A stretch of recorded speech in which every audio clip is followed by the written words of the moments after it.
Para a nossa reflexão de hoje, eu gostaria de convidá-los para abrirem suas Bíblias no livro de Neemias, capítulo de número 4.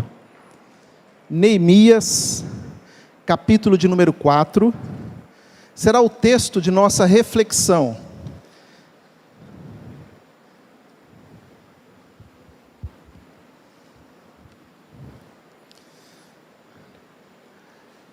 Esse texto, ele conta uma parte da história da reconstrução de Jerusalém. Os muros de Jerusalém, no passado, na antiguidade, eles foram derrubados aproximadamente 3 vezes. Foram destruídos os muros, por conta de algumas guerras que surgiram ali com povos muito poderosos.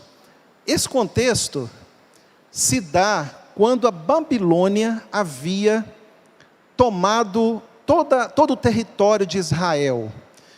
Cai o reino do sul, cai o reino do norte, e agora os babilônicos tomam conta de toda a região.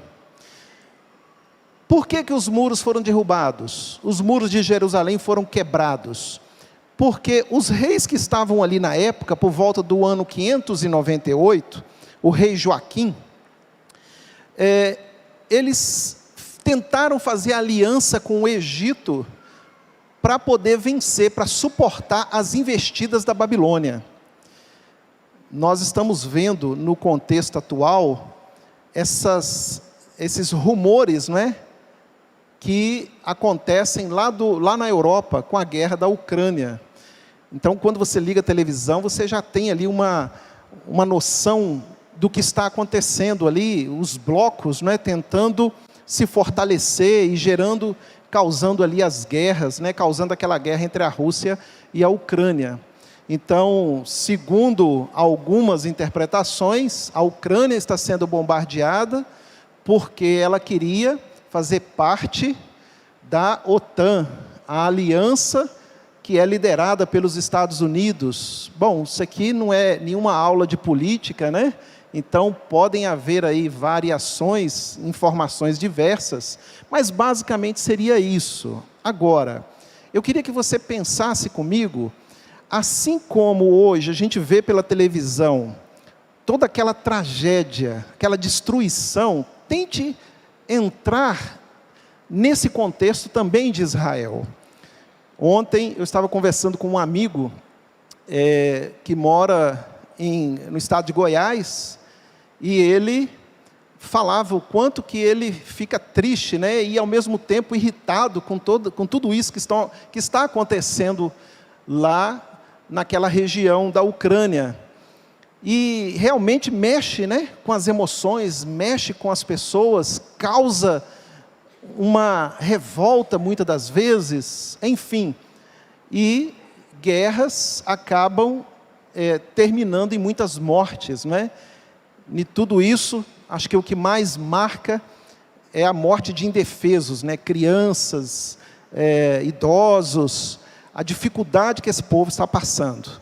E a gente vê aquilo pela televisão e o coração da gente acaba se condoendo também, não é? Afinal, nós seres humanos, nós compartilhamos da dor de outros seres humanos, não é? Bom, por conta então dessa tentativa de aliança de Jerusalém, da região de Israel com o Egito, para resistirem à Babilônia, a Babilônia vai lá e definitivamente destrói Jerusalém, destrói os muros.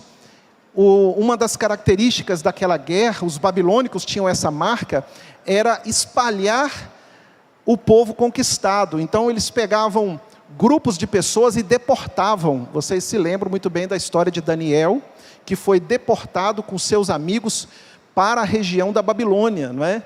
Então, as pessoas são misturadas, os povos alcançados, os povos que são feitos escravos, não é? Eles são misturados entre si. Então, você tem agora em Jerusalém, gente que é de origem árabe, gente da origem de Israel, você tem gente amonita, e você vê então dentro de Jerusalém essa mistura de pessoas, não é?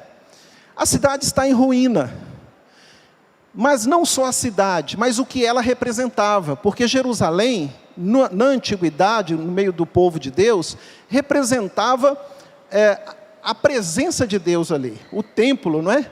O próprio templo de Jerusalém era isso, era a presença de Deus no meio do povo. Sabemos do caráter didático dessa representatividade naquele tempo, na antiguidade, que tudo isso hoje acabou mudando, não é? Então, pensando dessa forma, o que é que foi destruído no meio do povo? Foi destruído a referência deles com relação ao Senhor. O profeta Isaías havia indicado várias falhas de adoração e de culto que havia no meio do povo.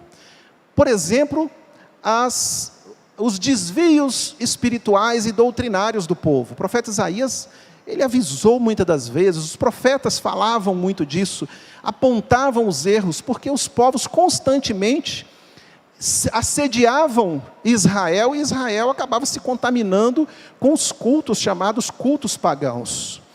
E essa foi uma das causas de Deus permitir a Babilônia, e depois o Império Assírio, que foi ainda mais devastador, a destruir Jerusalém. Todo esse sofrimento de Jerusalém tinha uma causa espiritual.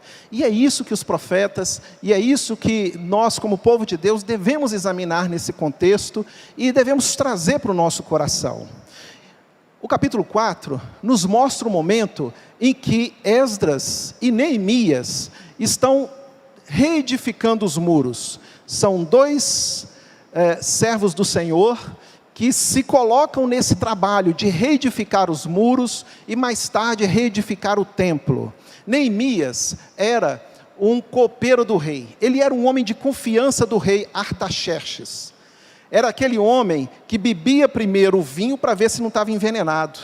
Então o rei confiava a sua vida àquele homem.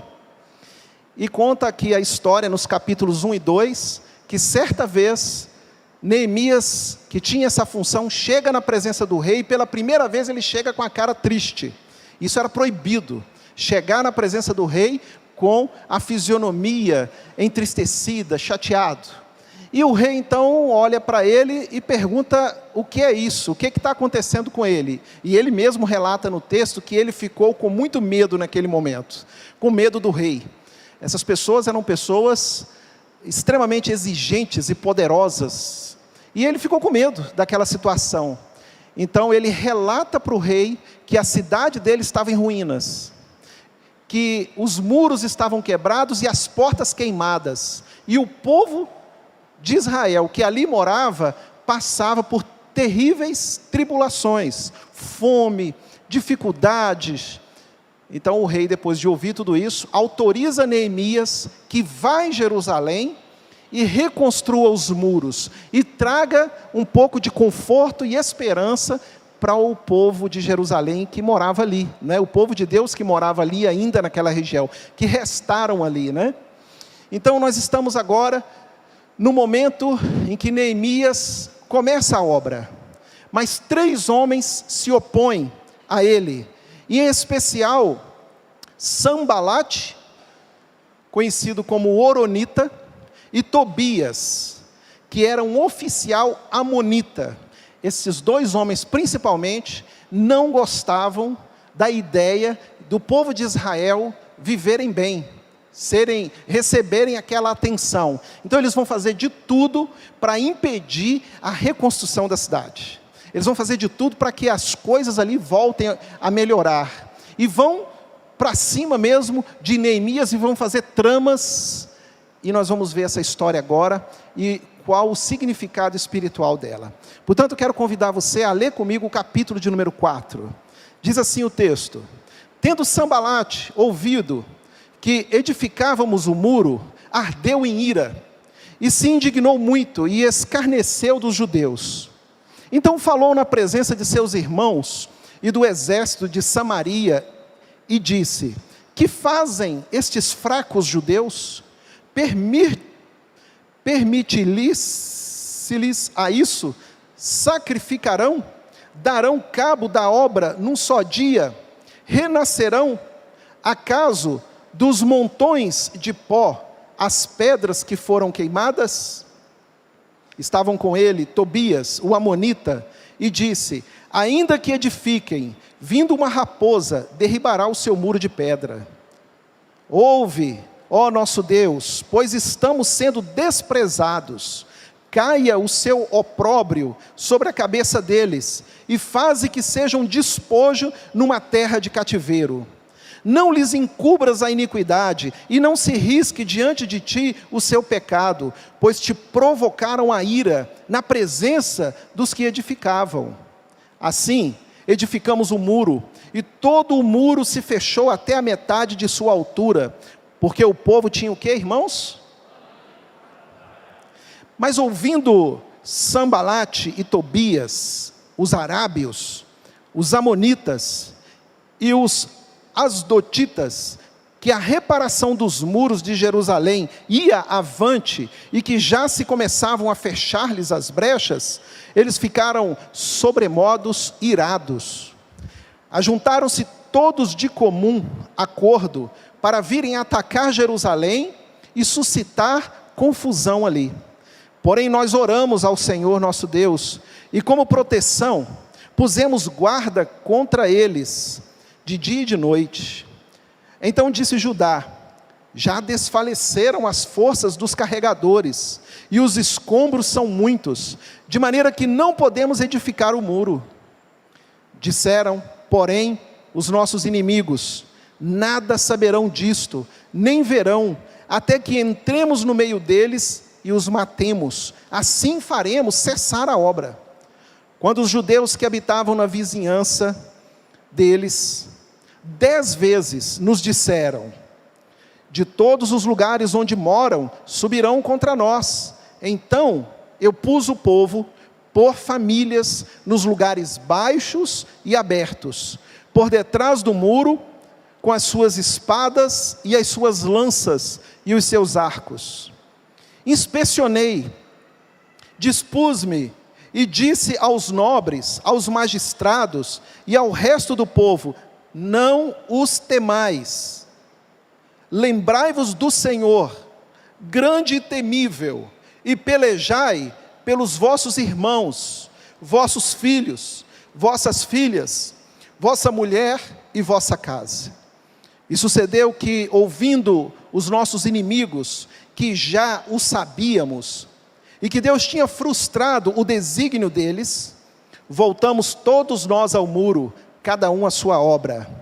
Daquele dia em diante, metade dos meus moços trabalhava na obra, e a outra metade empunhava lanças, escudos, arcos e couraças, e os chefes estavam por detrás de toda a casa de Judá.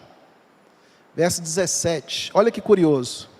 Os carregadores, que por si mesmos tomavam as cargas, cada um com uma das mãos fazia a obra, ou seja, carregava as coisas, carregava as pedras, os tijolos, e com a outra mão ele segurava a arma.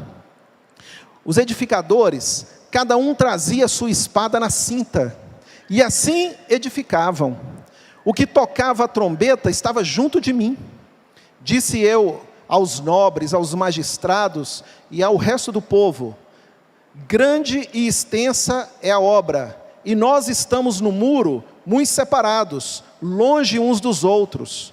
No lugar em que ouvirdes o som da trombeta, para ali acorrei a ter conosco.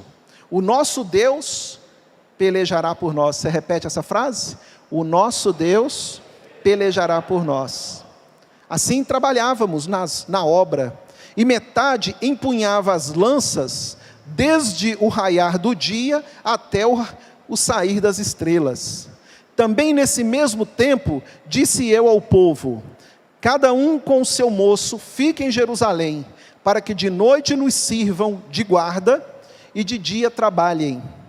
Nem eu, nem meus irmãos, nem meus moços, nem os homens da guarda que me seguiam, largávamos as nossas vestes. Cada um se deitava com as suas armas à sua direita. Vamos orar? Obrigado por essa noite maravilhosa na tua presença, Senhor amado. Nós te agradecemos porque estamos aqui congregando, ouvindo a tua palavra, nos animando na fé, nos fortalecendo para a obra que o Senhor tem nos confiado. Mas é importante e desejamos que o teu Espírito nos abra o entendimento e fale conosco nessa noite. Abençoe o teu povo, abençoe a tua igreja, nos faça desenvolver cada vez mais confiança no poder do Senhor, na graça do Senhor, nos propósitos que o Senhor tem para nós. Ajuda-nos em nossas necessidades e abençoe-nos nessa noite, em nome de Jesus. Amém. O tema desse capítulo 4 é restaurando com discernimento espiritual. É assim que eu vejo o texto, é dessa forma que eu gostaria de tratar com vocês alguns aspectos importantes das questões espirituais que aqui envolvem. E vocês viram que no capítulo 4, a preocupação era restaurar, mas também havia uma outra preocupação, que era contra os inimigos de Deus. Pessoas que se levantaram e se sentiram irados com aquela obra, com aquele trabalho. Chegaram ao ponto de até mesmo jogarem graves acusações contra Neemias. Disseram para ele: você está se levantando contra o rei, você está querendo se tornar rei desse lugar, você está edificando esse muro para que as pessoas o vejam como rei. Então ele sofre acusações terríveis, que poderia lhe custar a vida. Mas Neemias enfrenta essa oposição, não se intimida no seu coração, e ele nos mostra o porquê. Porque o seu coração era sincero para com Deus. Os versos de 1 a 4 vão mostrar esse diálogo dele em oração ao Senhor. A maneira como ele, então, vê toda essa situação. O verso 4 ele diz assim: ouve, ó nosso Deus, pois estamos sendo desprezados, estão insultando o nome do Senhor, estão insultando o poder do Senhor. Caia o seu opróbrio, ó Deus, sobre a cabeça deles. O que eles estão fazendo com o nome do Senhor, que recaia sobre eles. E Neemias então se enche desse espírito de discernimento e roga a Deus para que, na verdade, Deus venha a prevalecer a obra dele. Então a gente percebe aqui primeiro que Neemias, ele enfrenta essa oposição, ele enfrenta essas acusações que são graves contra ele, perigosas até para a sua própria vida, e ele não se intimida, porque o coração dele está firmado no plano e no propósito de Deus ali, de restaurar aquele lugar, de restaurar aqueles muros, de restaurar aquela cidade, porque havia toda uma representatividade, havia muito mais do que o aspecto físico de ter uma cidade reconstruída. Aquela cidade reconstruída significava a presença de Deus no meio deles. Significava que o povo estava novamente ativo em sua devoção, em sua adoração ao Senhor. Era necessário fazer isso. Aquele povo precisava desse estímulo. Aquelas pessoas precisavam ver que Deus estava com elas, que Deus estava dando a elas uma nova esperança, tempos novos. Mas como fazer isso diante de oposição? Mas como fazer isso diante de gente poderosa? Pois eram pessoas oficiais do próprio Império Babilônico, mas que pertenciam a outras culturas e que não entendiam aquela fé. Pelo contrário, se iraram e se enciumaram e foram contra o homem de Deus e contra os filhos do Senhor. Então Neemias, ele ali, buscando esse discernimento, essa ajuda, esse poder de Deus sobre a sua vida, ele persevera, ele segue. E nessa restauração e nesse discernimento espiritual, então ele passa a conduzir pessoas que se animam para o trabalho. E pessoas que ansiavam também por essa restauração. Tinha gente ali dentro que queria ver aquela cidade reconstruída. Mas não só a cidade, mas a cultura do povo de Deus. Os cultos de Deus. Lembra da época da pandemia, quando a igreja estava fechada? Novamente, voltando àquela ideia, né, da escola dominical, que a igreja somos nós, não é? Mas usando essa linguagem moderna, atual aí, mas certamente que estamos entendendo que nós é que somos a igreja, mas o prédio aqui estava fechado, e aí finalmente vamos às câmeras, né, para fazer culto às câmeras, culto diante das câmeras, melhor dizendo, né? E estávamos aqui fazendo o culto, e aí esses bancos vazios, mas tinha aí uma meia dúzia de irmãos que vinha para cá, sentava ali, a irmã Lia, né? Cadê a irmã Lia? Não está aqui? Acho que não. Sentava ali naquele cantinho, irmã Cida, um grupinho ali, né? Aí alguém falou assim, escutei lá na live o aleluia da irmã Cida. Falei, pois é. Um dia nós vamos voltar, né? Vamos estar reunidos. Olha só, 2 anos se passaram, estamos nós aqui de novo. Sabe, é óbvio que a gente não pode comparar com a situação de uma guerra, não é? Pessoas que foram brutalmente mortas, a gente não pode comparar. Mas nós tivemos um breve, momento de separação. E nós ansiamos por isso, ansiamos por essa volta, né? Esse povo ansiava de ver o templo construído.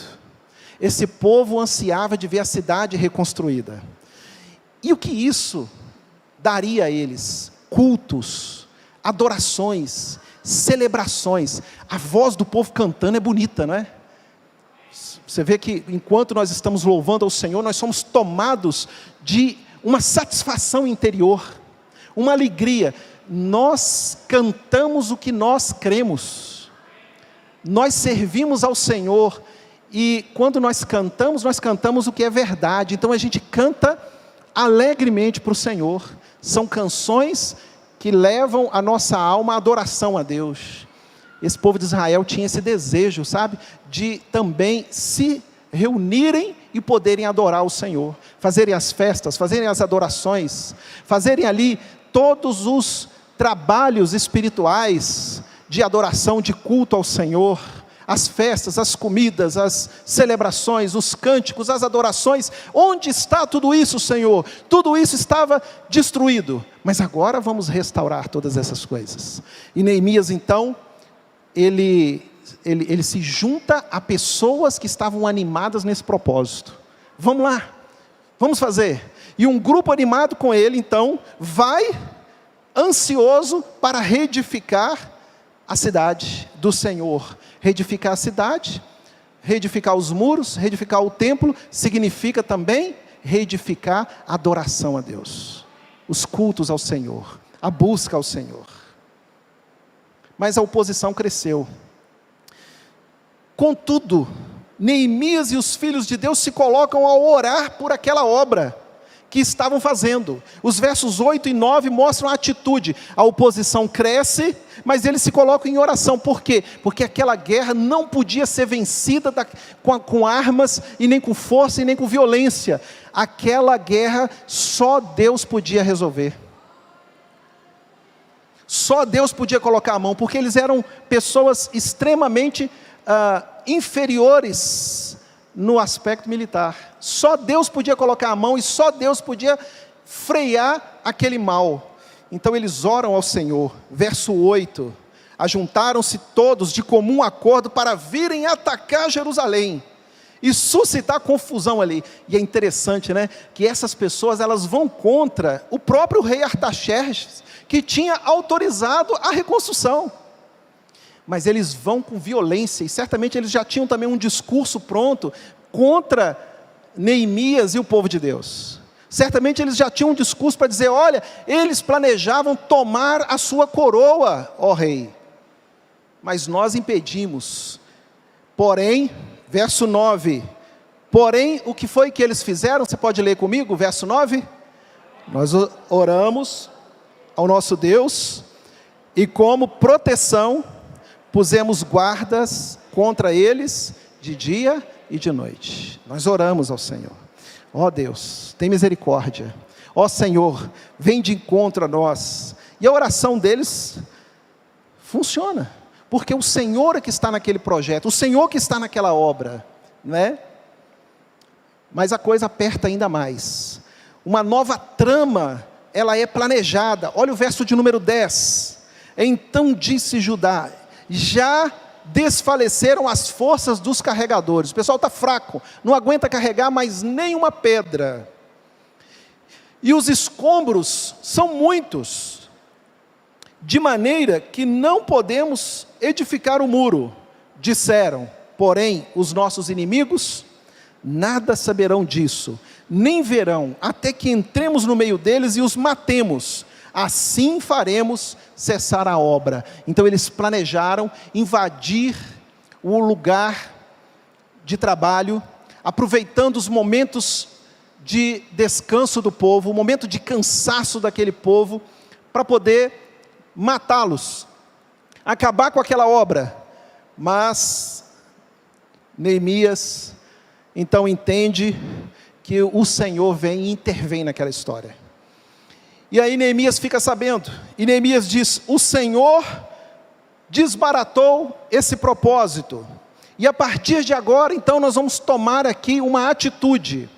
Cada pessoa da família se colocou em situação de prontidão. Verso 16, as famílias são convocadas para se colocarem ali, para defender aquele lugar, para defender aquela obra, aquele trabalho que está sendo feito. Mas eles eram poucos, eles precisavam de uma trombeta, de uma buzina, que tocasse e avisasse a todos quando eles estavam sendo atacados. E aí todos tinham que correr para aquele lugar, porque eles eram poucos, mas Deus vai dando a eles vitória. Verso 16, daquele dia em diante, metade dos meus moços trabalhava na obra, e a outra metade empunhava lanças, escudos, arcos e couraças, e os chefes estavam por detrás de toda a casa de Judá. E os carregadores, com a mão fazia o trabalho, com a outra mão segurava a arma. E diz o texto também, que todos estavam atentos à trombeta, e todos trabalhavam incessantemente. O verso 14, diz que: inspecionei, dispus-me, e disse aos nobres, aos magistrados e ao resto do povo: não os temais, lembrai-vos do Senhor. Podem ler juntos comigo essa frase? Grande e temível, e pelejai pelos vossos irmãos, vossos filhos, vossas filhas, vossa mulher e vossa casa. As famílias foram para o fronte, e as famílias foram construir e foram defender o seu habitar, foram defender a sua cultura e muito mais, o seu culto e adoração ao Senhor. A história conta que esses muros foram edificados em 52 dias, uma obra e tanta, grande para a época, algo muito difícil de ser feito, mas em 52 dias eles conseguiram fazer aquela obra. Enfrentaram uma oposição terrível, enfrentaram pessoas que eram contrárias à fé, mas venceram, conseguiu. A reedificação só foi possível porque houve o quê? Uma intenção espiritual. O que aquilo representava? Representava que havia um povo que estava arrependido de seus pecados, arrependido de terem servido a outros deuses, e tinham agora o desejo de servirem e dependerem de Deus. Era isso que representava aquela reconstrução. Pessoas que tinham reconhecido suas falhas. Neemias vai fazer uma oração a Deus, e ele vai dizer: Senhor, perdoa-nos os nossos pecados, perdoa-nos porque fomos infiéis, perdoa-nos porque nossos pais pecaram. E é interessante que ele chama isso para ele. Ele diz: nós somos pecadores. Lembra da oração de Abigail? Ela diz para Davi: perdoa, Davi, a meu marido Nabal, porque eu não estava atenta ao que ele estava fazendo. Me perdoa porque eu não vi, porque eu não prestei atenção, eu não estava ali para impedir aquela barbaridade de Nabal. Me perdoa. E Abigail se coloca como intercessora, entre Davi e a sua casa. Agora Neemias se coloca como intercessor entre Deus e esse povo, e ele diz: perdoa-nos, Senhor, porque nossos pais pecaram, porque os nossos antigos falharam. E eles idolatraram, e eles serviram a outro Deus, nos perdoa, Senhor. Havia no coração daquela nação, daquele povo que estava ali, aos cacos, um desejo de crescerem novamente sua fé no Senhor. Eles precisavam de ajudas, e aí conta a história que Esdras, depois dessas obras reconstruídas, chama o povo se reúne, e ele então abre as leis do Senhor, e diz que ele leu a lei de Deus, desde de manhã, quando amanheceu, até o início da noite. Foi um dia inteiro lendo a Bíblia para um povo que tinha nascido longe dos caminhos do Senhor, gente que não conhecia a palavra de Deus, e que precisava ter uma nova instrução, precisava passar agora por uma reciclagem. Os mais velhos, mas os mais novos também, eles precisavam ter em suas mentes um reavivamento espiritual. E o reavivamento chegou para eles, porque eles quiseram aquilo, e Deus foi dando, e Deus foi abençoando, e Deus foi concedendo a eles. Quando você chega no capítulo 5, desse mesmo texto de Neemias, você vê ali, Neemias chamando a atenção dos nobres, o pessoal que estava no poder, dentro daquela cidade devastada. Ele chama a atenção desse pessoal e fala: olha só o que estão dizendo. Disseram que vocês oprimiram eles, inclusive gente que era de casa. Vocês se deixaram envolver. Há uma denúncia no capítulo 5 contra a exploração. As mulheres reclamam, né? Nós fomos explorados, nossas filhas se tornaram quase que escravas. Então, há uma denúncia de corrupção para Neemias, e ele vai lá e chama a atenção daqueles líderes que estavam ali. O que é que vocês fizeram? E no finalzinho do capítulo 5, ele dá uma declaração, e ele diz: não me contaminei pela corrupção, fiz o que era o melhor, trabalhei para o bem, Deus é minha testemunha. Mostrando o caráter de restauração, né? O caráter de renovação, porque toda restauração, todo reavivamento espiritual, tão desejado pelos crentes, não é? Ele vem a partir de um reconhecimento de pecado, e ele vem a partir também de uma atitude transformada. Não queremos mais isso, não queremos mais esse pecado, não queremos mais agir assim, não queremos mais a idolatria, o paganismo, nem a corrupção, nem a maldade. E é interessante que o tradutor desta Bíblia, se você pegar aí o capítulo 5, tem aí um subtítulo, né? Que foi dito assim: medidas contra a usura. Assim que o tradutor entendeu, a equipe que traduziu entendeu, né, essa passagem, esse capítulo, há uma usura, há um desejo pelo dinheiro, pela ganância. Enquanto tudo está destruído, pessoas se aproveitam daquela situação, e pessoas lucram com isso, com a miséria daquele povo. Então, aí vem um momento que Neemias, ele fala duramente, e ele dá uma declaração de que a nação precisa de reavivamento. Neemias agiu com honestidade. Capítulo 5, verso 15, a gente vê isso, quando diz assim no verso 15: mas os primeiros governadores que foram antes de mim, oprimiram o povo, e lhe tomaram pão e vinho, além de 40 siclos de prata. Até os seus moços dominavam sobre o povo, porém eu assim não fiz. Por causa de quê? Do temor de Deus. Olha o caráter de um homem santo, olha o caráter de um homem que serve a Deus. Ele tem medo de quem?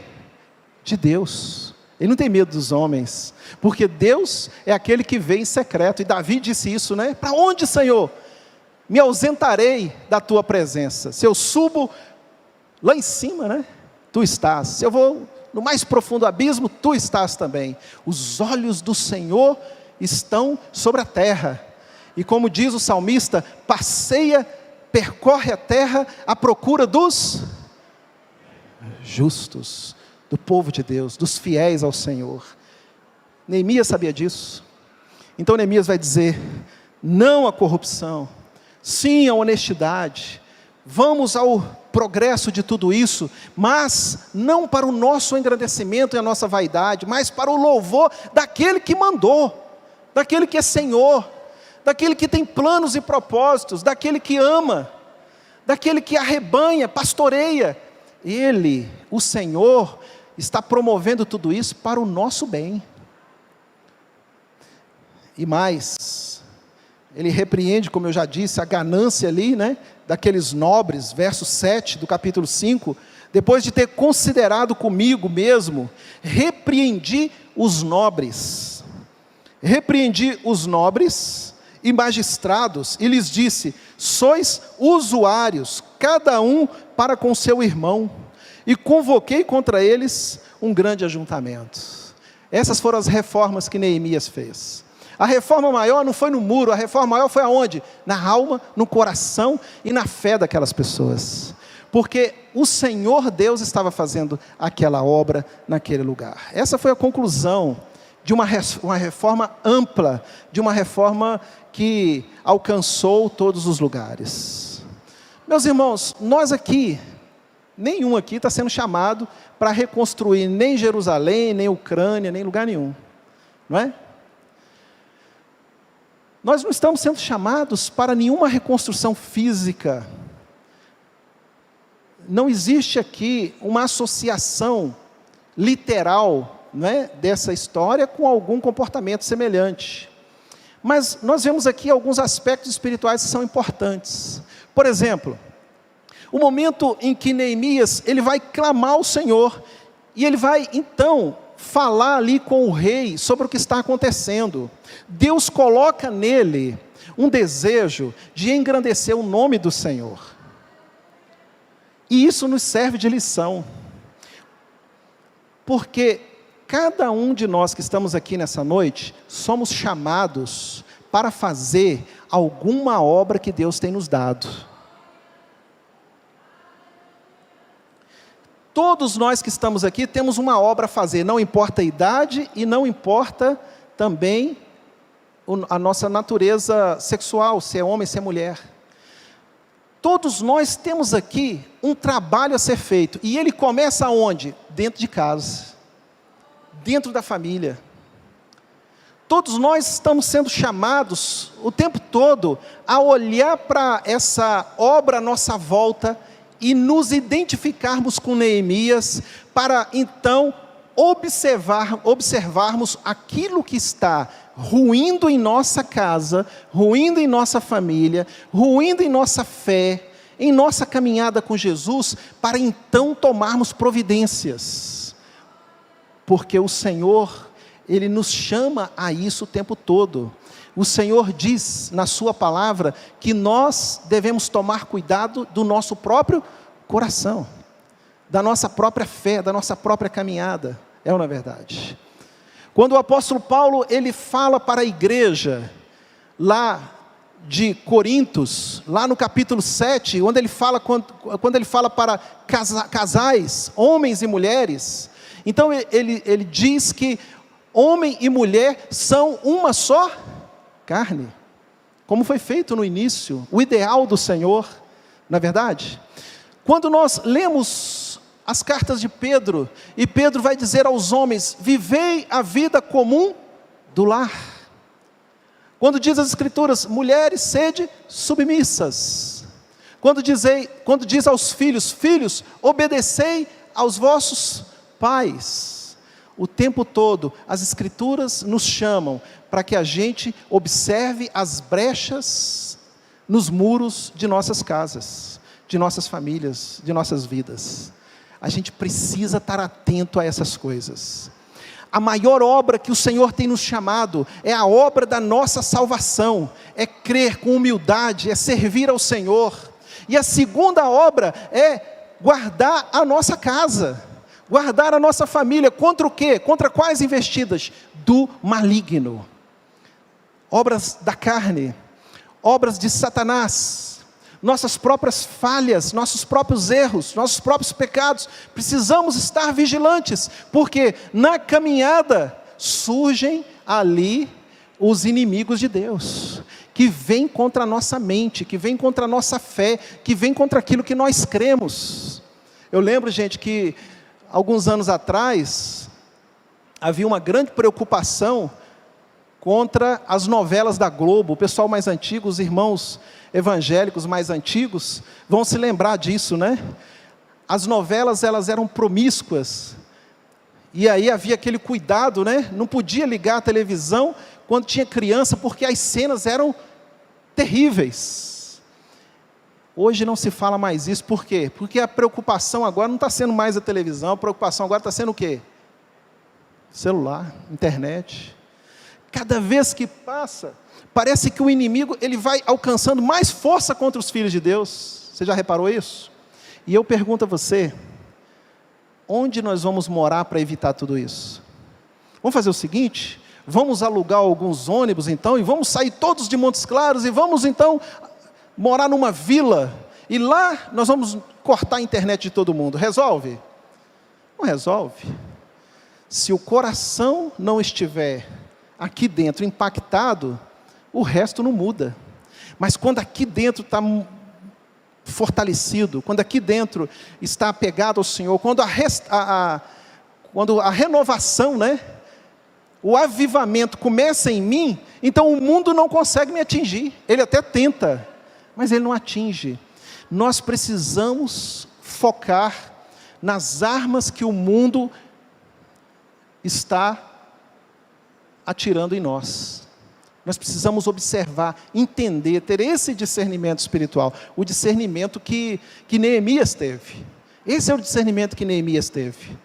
Ele olha para aquilo tudo e ele ora ao Senhor. Talvez se ele pegasse na espada primeiro e fosse lutar, talvez eles seriam aniquilados. O texto fala que eram moços, rapazes, adolescentes, meninos, pegando na espada, provavelmente sem nenhuma experiência, talvez a espada mais pesada do que o braço deles, mas ele ora ao Senhor, e o texto não diz que eles tiveram que pegar na espada para matar, o texto diz que eles só pegaram na espada, mas o Senhor não permitiu que os inimigos chegassem neles. Eu vejo nisso a mão de Deus. A gente toma as providências, mas quando a gente ora, o Senhor vai na frente, e Ele nos dá vitória nos nossos projetos, nas nossas pelejas, nas nossas intenções. E aí, eles finalmente vencem aquilo. Nós também precisamos vencer, irmãos. Nós também precisamos vencer. Nós precisamos também entender qual a obra que o Senhor tem nos chamado, e então pensar, isso está glorificando a Deus? Isso está engrandecendo o Senhor? O que eu quero fazer, o que eu estou fazendo, a minha casa está engrandecendo o Senhor? Essa é a preocupação. Com o passar do tempo, há a tendência a uma certa frouxidão, né? A tendência a uma certa facilitação para a entrada do pecado. A gente vai se acomodando, a gente vai se moldando ao mundo, porque o mundo é pesado, o mundo é sedutor, o mundo ele é constante. Em toda batalha, você sabe o que faz com que o inimigo vença? O cansaço. Ele vai batendo, vai batendo, vai batendo, até que o outro canse. E Jesus nos alertou sobre isso, quando Ele disse, resisti ao diabo. O que você tem que fazer com o diabo? Resistir. E resistir exige o quê? Resistir exige perseverança, exige firmeza, e não é por 1, 2, 3, 10 anos, é por toda uma vida. O Senhor tem nos chamado para que a gente resista, para que a gente aguente, para que a gente não se acostume, para que a gente não se amolde, e não passe a integrar esse mundo de pecados. Mais lá na frente, Neemias vai falar assim, obrigado Senhor, porque o Senhor nos livrou de toda essa influência estrangeira, maligna, que não permitia o povo de Deus ali naquele lugar, terem uma plena adoração ao Senhor. Deus livrou eles desse mal, Deus libertou eles, e então Neemias vai agradecer ao Senhor, e vai louvar o Senhor. Deus também nos trouxe para a sua presença, Deus também nos purificou, Deus também nos deu armas espirituais. Nós não precisamos pegar em espada como Neemias precisou, por causa dos tempos que nós vivemos, mas nós, irmãos, temos uma guerra muito importante, a mesma que Neemias travou, a guerra do discernimento espiritual. É muito importante que os nossos irmãos, maridos, pais, possam ter esse discernimento e possam pegar as espadas espirituais, as armas espirituais e ir para frente da batalha e chamarem suas famílias e colocarem seus moços de vigia, seus moços de alerta. É muito importante que a gente não se amolde a esse mundo, a essa cultura, e nossas casas obedeçam à fé. Esse é o maior desafio. Essa é a reconstrução, esse é o avivamento que o povo de Deus precisa. Famílias lideradas espiritualmente e famílias que sirvam ao Senhor. Aí eu te pergunto, isso é fácil? Não. Isso exige entendimento, isso exige esforço. Às vezes você vai ser intimidado, né? Você vai chamar seu povo para orar, né? Você vai chamar seu povo para buscar o Senhor, vai ter alguma coisa, um vai estar no celular, um vai estar na TV, um vai estar não sei aonde, o outro ainda não chegou. E talvez alguém vai chegar para você e vai dizer, não, hoje não. Mas é a persistência, é a insistência que faz com que a gente vença os desafios espirituais. A guerra só é vencida se a gente perseverar, e mais, porque a graça de Deus está conosco. E eu vou dizer uma coisa, hein? As irmãs, esposas, anseiam por isso. Anseiam por um esposo que assuma a liderança espiritual. E quando assume, e é interessante o poder disso, sabe? Todos obedecem. Todos obedecem. Os filhos obedecem.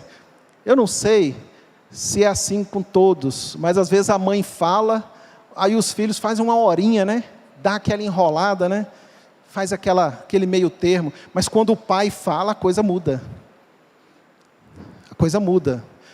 Primeiro, o pai tem que saber o que vai falar, e depois ele tem que falar em nome de Jesus, porque a Bíblia diz que não é por força e nem por constrangimento. A Bíblia diz também que nossas armas são espirituais. Existe um poder, irmãos, quando nós abrimos nossa boca e falamos em nome de Jesus. Tem uma coisa espiritual que aconteça. Você pode ser uma pessoa sem até muito conhecimento, mas se você abrir a sua boca e dizer, dentro de casa, vamos orar, tudo muda dentro da sua casa. Porque é você que está falando.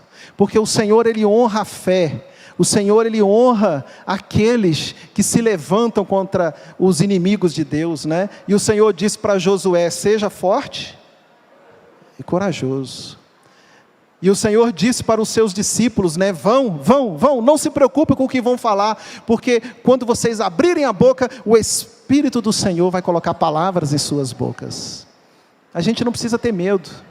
Não para fazer o que Deus manda, não para agir conforme Deus quer, mas a partir do momento que nós fizermos isso, o Senhor dará vitórias, muitas vitórias. Elas não virão todas de uma vez, mas elas virão paulatinamente, todo dia uma vitória nova. E aí os inimigos crescem, os inimigos de Deus, uma linguagem figurada aqui, os irmãos me entendem, né? Os inimigos do Senhor, eles podem se levantar, eles podem crescer. Intimidações e ameaças podem surgir no mundo espiritual, mas a gente clama ao Senhor, a gente pede força do Senhor, e o Senhor ouve, e Jesus ouve, e Jesus vem ao nosso encontro. Esse é o caráter da nossa congregação. Nós congregamos debaixo de um poder espiritual, sabe? É nisso que a gente crê, é assim que a gente tem que fazer, é assim que a gente tem que agir. Você tem levado sua família a pelejar junto com você nos projetos de Deus. Você tem levado sua família junto com você, clamar ao Senhor, buscar o Senhor, buscar por transformações, por mudanças. A vida, o tempo, né, os ventos do mundo, eles vão trazendo um certo necrosar da vida que Deus criou, não é? A tendência de todas as coisas é morrer. A tendência das plantas, a tendência das pessoas, a natureza, ela vai passando por esse sofrimento. Mas a palavra do Senhor diz que aqueles que esperam no Senhor, eles se renovam, eles se transformam. E aí você vê pessoas idosas, mas que têm palavras de sabedoria. Por quê? Porque essas pessoas aprenderam a confiar suas vidas ao Senhor. E o Senhor vai renovando nossos corações, o Senhor vai renovando nossas famílias. Por quê? Porque há um poder sobrenatural de Deus que alegra os nossos corações. E diz ainda as Escrituras, né, que os moços de exausto caem, mas os mais velhos, aqueles que esperam no Senhor, se renovam como a águia. E ainda quando forem velhos, darão frutos. Eu creio nisso. Eu confio nesse Deus, eu confio nesse Senhor, confio nessas palavras, porque a palavra diz, porque a história diz, porque os eventos do passado, de mudanças, de transformações, de renovações, de cuidado do Senhor sobre o povo, foram tremendas, e porque Deus já tem feito em nossas vidas, Deus já fez na minha vida e na sua vida também. Não é verdade? E muitas das vezes, em muitos casos, em muitas famílias, algum, ou o esposo, ou a esposa, ou os filhos, foram até teimosos por um longo tempo, mas alguém perseverou lá dentro, e um dia tudo mudou. Agora, meus irmãos, é hora da gente entender isso, pelejar juntos pela fé, dentro de nossa casa, dentro da nossa família, sermos maleáveis, ajudadores uns dos outros, sermos mansos e humildes de coração, sermos companheiros uns dos outros, não entrarmos nas investidas malignas, competição dentro de casa, competição dentro da família, competição entre marido e mulher, entre pais e filhos, entre irmãos, todas essas obras do diabo, sejam elas retiradas do nosso meio, e a gente cresça na comunhão com o Senhor, e os muros vão se fechando, e nossa casa espiritual vai sendo renovada, e a adoração e o culto vai sendo fortalecido, reavivado. O cair é do homem, mas o levantar é de Deus. Você já identificou as falhas espirituais e morais que atrapalham a obra que você está fazendo? Que atrapalham a sua carreira familiar, sua vida em casa? Neemias identificou, os cultos, precisamos restaurá-los. Senhor, houve corrupção, não vai haver mais isso. Esdras, vem cá, leia aqui as leis do Senhor, esse povo precisa passar por uma purificação, vamos nos purificar diante do Senhor, perdoa-nos, Senhor. E aí todo o povo gritou e disse, amém. E aí todo o povo disse, amém. Foi assim que eles fizeram. E aí renovaram suas alianças com o Senhor, e Deus restaurou a sorte daquele povo. E por fim, temos nós chamado nossas casas a uma restauração? É aqui que está o ponto. Às vezes, em casa, a gente malha em ferro frio, não é? A gente foca no que a gente tem que fazer ali, eu preciso fazer aquilo ali, eu preciso completar aquilo ali, está pesado, está difícil, não é? Então a gente às vezes olha para frente, e nós projetamos, nós fazemos planos, na maioria das vezes depende de finanças, né?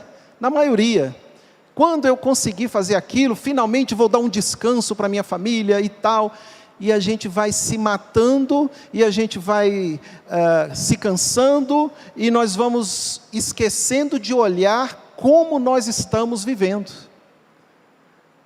Mas, quando a gente consegue identificar as falhas, quando a gente consegue identificar onde está o erro, quando a gente consegue ver que somos nós que temos que buscar o Senhor, não é o futuro que passa a ser importante, mas é o presente, e o presente com Deus, e o presente com o Senhor. Uma casa que serve ao Senhor unida, ela é muito mais feliz. Uma casa que serve ao Senhor no mesmo propósito, que todos ali caminham na mesma direção, um não serve de peso para o outro, essa casa, ela se renova, ela se fortalece, todos passam a sorrir dentro daquela casa. Por quê? Porque há um amor que vai permeando aquelas relações ali. Nós precisamos focar naquilo que está quebrado, no buraco, na brecha que está no muro, por onde estão entrando os inimigos de Deus. Tampar aquelas brechas, nos cercarmos das coisas do Senhor, e as coisas de Deus vão acontecendo naturalmente. E as coisas do Senhor vão se desenrolando. Espera, pois, pelo Senhor, confia no Senhor e faz o bem, e Ele satisfará os desejos do teu coração. Qual o desejo do seu coração? O que é que você ainda não conseguiu? Qual o seu sonho? Quais são os seus projetos? Eu digo uma coisa para você, não foca muito neles não, foca em servir o Senhor agora, e você vai ver o que vai acontecer pela frente. Como eu disse por um irmão, eu falei, eu acompanhando a luta dele, né? E eu disse para ele assim, uma coisa eu sei, uma coisa eu posso afirmar, eu não estou fazendo nenhuma revelação para você, mas eu posso afirmar uma coisa com certeza: se você continuar se santificando diante do Senhor, não sei nem quando nem como, mas bênçãos do Senhor virá sobre a sua vida. Por quê? Porque a palavra de Deus tem essas promessas, tem esse cuidado, não é? Diz aqui que Neemias santificou aqueles lugares ao Senhor, e o Senhor derramou bênçãos sobre eles. A história deles foi restaurada, a história deles foi abençoada. O Senhor também pode fazer isso na sua vida. E a igreja diz? Vamos ficar em pé, meus irmãos? Vamos encerrar esse momento com uma canção. Queria convidar vocês a cantar comigo, aqueles que souberem. Vamos louvar o Senhor, finalizando esse momento de culto.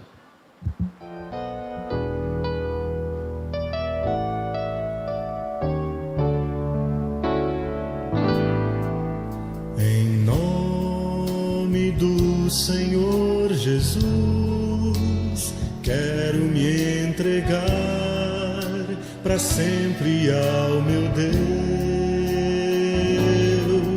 Eu sei que tentações virão, mas Cristo já venceu, morrendo em meu lugar.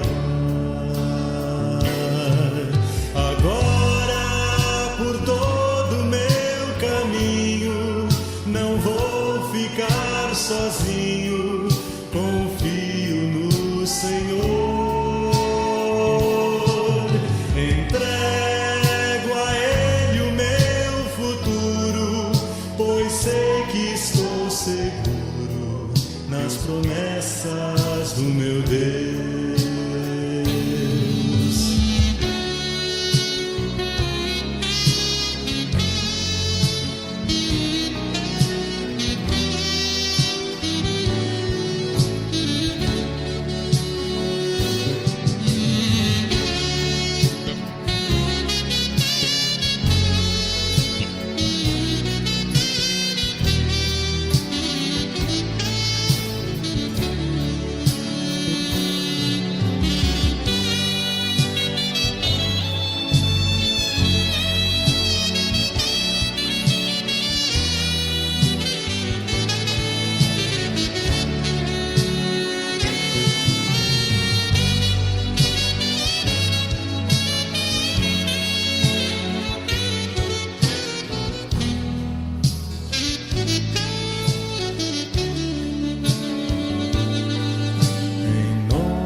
Jesus, quero me entregar para sempre ao meu Deus. Eu sei que tentações virão, mas Cristo já venceu, morrendo em meu lugar.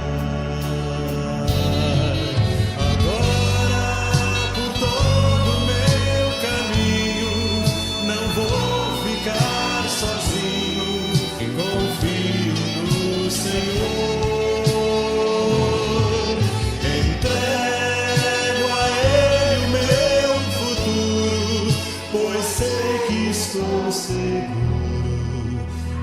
promessas do meu Deus. Aleluia, Jesus. Nós confiamos nas promessas do Senhor, Pai. E nós cremos que a nossa felicidade, que a nossa prosperidade, ela vem das mãos do Senhor e não dos nossos próprios braços. Nós cremos também, Senhor, que a restauração, que a renovação, que a alegria, ela só habitará o nosso coração quando o Teu Espírito nos der todas essas coisas. Por isso, Senhor, venha renovar nossas casas, venha renovar nossas vidas, venha trazer um avivamento em nossos corações, um desejo de Te servir, um desejo, ó Pai, de romper com todas as investidas do mal, de nosso tempo, de nossa época, com as seduções desse mundo, com as ações que muitas das vezes até mesmo nós compartilhamos, nós nos conformamos. Senhor, dai-nos visão espiritual, para que nossa casa, nossas vidas, elas sejam cheias dos frutos do Espírito Santo. Como já foi dito no passado, nós e nossa casa serviremos ao Senhor. Dai-nos essa graça, abençoe as famílias. Senhor, dai-nos filhos obedientes. Dai-nos, Senhor, amor dentro do nosso lar, dai-nos renovação, e que o Senhor dê forças, dê discernimento e dê voz, trombeta, para que o Teu povo diga não ao pecado, e diga sim ao Todo-Poderoso, Jesus o nosso Senhor. Que assim seja feito em nossas vidas, Pai. Nós Te agradecemos e confiamos no Senhor, em nome de Jesus. Que a graça de nosso Senhor e Salvador Jesus Cristo, que o amor de Deus, o nosso Pai, e que as doces e ricas consolações do Espírito Santo recaiam sobre a sua vida, hoje e sempre. Amém.